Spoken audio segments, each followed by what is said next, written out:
Elle n'a pas réussi à découvrir son vaginisme avec son premier mari. Pourquoi? Comment cela se fait-il qu'elle n'a pas ou qu'elle n'a jamais eu de relation sexuelle avec son premier mari pour découvrir son vaginisme? C'est l'histoire de Nejia, une jeune Marocaine qui vivait à Oujda et qui avait un rêve. Son rêve était de partir en France. Elle voulait vivre en France, mener la belle vie, avoir ses papiers, avoir la nationalité, que ses enfants puissent naître là-bas pour avoir plus de liberté de mouvement à travers toute l'Europe. Mais hélas, son histoire va vite virer au cauchemar. Parce que effectivement, un jour, quelqu'un qui est venu la demander en mariage. Najia était sur les étoiles, heureuse, comblée. Dieu, enfin, mon rêve s'est réalisé. Je vais partir en France, je vais vivre en France. C'est vraiment le rêve. Donc, effectivement, elle part en France avec le nouveau mari. Et elle attendait. Premier jour, deuxième jour, troisième jour, elle se disait peut-être qu'elle est fatiguée, peut-être qu'il a besoin de me connaître un tout petit peu plus. Pourquoi ne me touche-t-il pas? Ne suis-je pas assez belle? Je ne l'attire pas. Pourquoi m'a-t-il épousée à la base? Pourquoi il ne me touche-t-il pas? Donc elle se posait des questions, elle était dans un tourbillon de questions sans fin. Comment, pourquoi il ne me touche pas? Qu'est-ce que j'ai fait? Est-ce que je m'habille mal? Donc elle commence à chercher de la lingerie, à se faire belle à la maison, à se maquiller et tout. Mais ça n'avançait à rien. Il ne la touchait pas du tout et ça ne changeait pas. Et la catastrophe et ce qui rendait la situation beaucoup plus difficile, c'est que sa mère vivait avec eux. Et sa mère était une vraie catastrophe. Donc elle l'a traitée comme une bonne. Chaque jour, elle l'a réveillée de bonne heure. Allez, lève-toi, il y a beaucoup de choses à faire à la maison. Qu'est-ce que tu fais? Ne reste pas endormie. Donc sa mère exagérait dans le mauvais traitement de Nejia. Alors Nejia, elle commençait à trouver la situation un peu louche. Pourquoi me traite-t-elle comme ça? Je ne suis pas sa bonne. Pourquoi me fait-elle cela? Pourquoi lui ne me touche pas? Donc, de fil en aiguille, elle cherchait des solutions, elle cherchait des réponses. Un jour, elle cherchait sur son téléphone et elle a trouvé la mauvaise nouvelle. En fait, son mari était un homosexuel. Donc, il n'aimait pas les femmes, il aimait les hommes.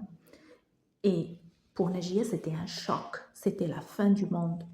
Si lui, il appréciait les hommes, si c'était un homosexuel, pourquoi m'a-t-il épousé à la base? Et en fait, la réponse était toute simple. Sa mère. Sa mère, elle ne voulait pas admettre devant ses connaissances et dans l'entourage que son fils est un homosexuel. Alors, elle voulait cacher cette réalité en le mariant et en disant à ses voisines, voilà, mon fils est marié et casé maintenant. J'aurai une boniche gratuite puisqu'elle est marocaine. Le fait de servir à la maison, le fait de prendre soin de la maison et de faire les tâches ménagères sans rechigner fait partie de la culture d'une marocaine. Donc, ça serait une affaire de gagner. Et donc, elle a exagéré dans le mauvais traitement de Nejia. Jour après jour, mois après mois, donc Nejia commence à se rebeller et commence à refuser certaines tâches. Et là, la mère, puisque c'est une personne machiavélique, donc elle commence à se dire, voilà, l'affaire n'est pas close. Ce que je devrais faire, c'est de me débarrasser de cette belle fille qui n'exécute pas les ordres. Alors, puisque c'est une personne de nature méchante, elle a décidé, voilà, je vais faire semblant qu'on va voyager au Maroc, je vais la déposer là-bas, je vais lui enlever les papiers et je vais repartir en France. Comme ça, elle n'aura rien de gagné. Elle aurait passé tout ce temps dans la gratuité totale. Donc, c'était une vraie personne machiavélique. La chance que Najia a eue, c'est que c'était une personne qui avait de bonnes relations avec certaines voisines. Donc, l'une des voisines a entendu le stratagème de cette dame, de sa belle-mère, et elle l'a rapporté à Najia. Elle lui a dit, attention, voici ce qu'ils sont en train de planifier derrière ton dos. Alors, riposte, sinon tu sortiras bredouille. Alors là, Najia, elle était hors d'elle. Comment sortir bredouille? Après tout ce qui m'est arrivé, jamais de la vie, hors de question. Je vais avoir mon droit. Et là, elle est partie voir la belle-mère et elle lui a parlé directement. Écoute, je ne suis pas ta boniche et je ne le serai jamais. Est-ce que tu m'entends? Jamais. Donc, si tu imagines que je vais partir bredouille, c'est que tu es en train de rêver. De un, tu vas tout de suite me donner mes papiers. Et de deux, sinon, je vais sortir dans le quartier et je ferai un scandale. Et oh, la compagnie, mon mari est un homosexuel. C'est ce que tu veux et sinon, c'est ce que je vais faire. Alors la mère, la belle-mère, quand elle a entendu ça, elle a eu peur parce qu'elle ne voulait surtout pas que le scandale éclate. Et effectivement, après dissertation, discussion et tout ça, elle donne les papiers à Najia. Donc Najia a eu ses papiers finalement. Elle les a pris, elle est partie chez son frère en Hollande. Et là-bas, elle a eu une dépression. Cette dépression a duré une année. Elle se disait un discours assez désolant. Pourquoi ça m'est arrivé? Pourquoi moi? Pourquoi je n'ai pas eu de chance? Pourquoi je ne me suis pas mariée avec quelqu'un de normal? Pourquoi j'ai épousé un homosexuel? Où étaient mes yeux? Pourquoi ne l'avais-je pas repéré? Elle était dans un tourbillon de questionnements sans fin. Après, le temps passe, elle s'est dit, ok, ça c'était ma leçon de vie, ça c'était mon histoire, ça c'était ce qui m'est arrivé, je dois l'accepter et je dois refaire ma vie. Et pour refaire ma vie, je vais partir là où ça m'est arrivé, à savoir la ville où toute cette histoire m'est arrivée. C'est là que serait mon point de départ. Donc Nejia est partie à la ville où elle a eu cet incident fâcheux. Elle est partie voir une association. Ils l'ont aidée. On lui a recommandé une avocate qui l'a vraiment aidée à trouver un job, à avoir son permis, à faire les démarches nécessaires. Elle a trouvé un studio. Donc, Nejia commence petit à petit à refaire sa vie. Elle s'est dit, pas d'homme dans ma vie jusqu'à ce que je puisse me découvrir moi, découvrir mes priorités. J'ai de la valeur. J'ai beaucoup de valeur au-delà de la relation avec un homme. Et donc, elle est restée comme ça 3 ans, en train de vivre, en train de déguster sa seule présence et sa seule compagnie. Et là, avec le temps, elle s'est dit, tiens, c'est bon, je me sens prête. Cette fois-ci, je vais choisir un compagnon sur des bases solides. Donc, le compagnon que je vais choisir, avant d'avoir testé son pénis, je ne le prendrai pas. S'il ne démarre pas, il sera recalé, il sera éliminé. Alors moi, quand elle m'a dit ça, je lui ai posé la question, comment tu vas faire alors que tu es de culture arabe et que tu ne couches pas avant le mariage? Elle m'a dit tout simplement, je vais tester avec ma main à l'extérieur pour voir s'il a une érection. S'il a une érection, je vais dire moteur performant. S'il n'a pas d'érection, je vais dire moteur défaillant et je ne le prendrai pas. Je lui ai dit très bonne approche. Ça, c'était la première des choses. Donc, effectivement, elle a testé et elle a trouvé moteur performant. Donc, deuxième chose qu'elle voulait faire, c'était voir sa mère avant de prendre la décision de l'épouser. Effectivement, elle est partie, elle a fait la connaissance de sa mère, elle a trouvé que c'était une personne qui n'avait rien à voir avec la sorcière qui était sa première belle-mère. Donc, elle a décidé, c'est bon, il remplit les cases que je désire. C'était quelqu'un de bien, il se comporte bien avec moi, il est gentil, sexuellement parlant, il a envie de moi. Sa mère, c'est une bonne personne, donc ok, c'est le bon. Et là, elle l'a épousé et c'est après leur mariage, quand elle a essayé d'avoir une relation sexuelle avec pénétration, qu'elle découvre qu'elle est vaginique. Donc regardez quel grand tour. Elle a fait le temps que ça a pris pour qu'elle puisse découvrir qu'elle est vaginique. Donc là, elle commence à chercher des solutions, à toquer à des portes, à partir voir des gynécos, des sexologues. On lui propose l'hyménectomie, c'était la galère. Après, elle a vu que ça ne marchait pas, que les solutions qu'elle a testées en France ne fonctionnaient pas.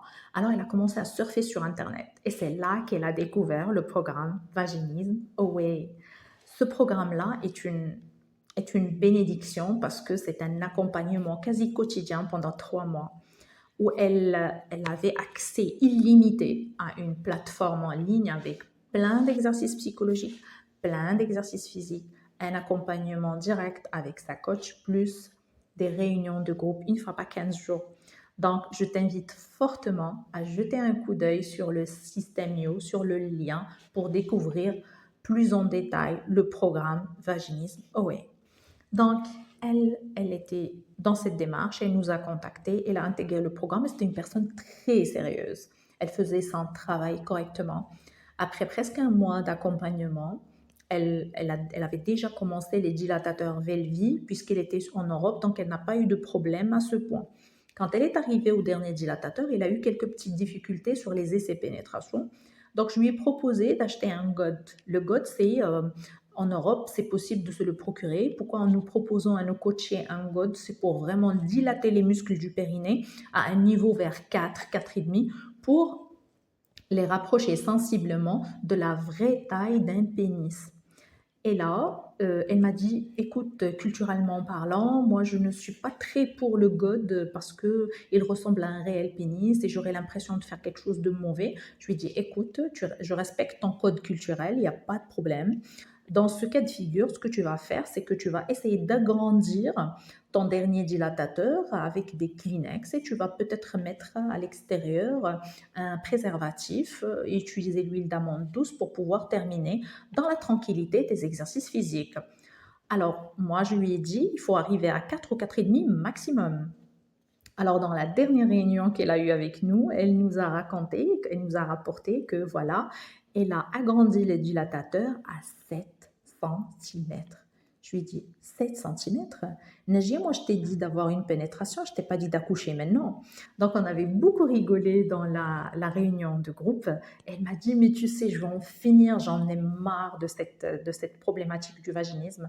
Je vais en finir le plus vite possible. Et effectivement, par la suite, elle nous a rapporté la bonne nouvelle. Elle a eu sa pénétration et sa vie sexuelle est devenue très, très active. Donc, nous, grâce au programme Vaginisme Away, nous avons dépassé les 300 femmes guéries à travers le monde. Et ça nous fait à chaque fois plaisir de voir des femmes qui sont libérées, des femmes qui vivent la sexualité de leurs rêves, des femmes qui tombent enceintes, des femmes qui peuvent accoucher par voie basse dans la tranquillité et la sérénité. Parce qu'effectivement, le programme, il te prépare même à l'accouchement par voie basse avec une sérénité parce que tu apprends comment transformer ton cerveau en allié de guérison dans différents domaines. Ton cerveau, c'est un allié extraordinaire et c'est ton premier organe sexuel. Donc, il est très, très important de connaître un peu comment il fonctionne pour en faire un allié et pas un ennemi. C'est ce qui arrive la plupart du temps parce qu'on ne connaît pas son fonctionnement. Donc, on est victime de certaines idées néfastes qui ne nous servent pas et qui sont au contraire très, très mauvaises pour notre vie. Donc, elle a eu sa pénétration, elle a eu une vie sexuelle très, très active.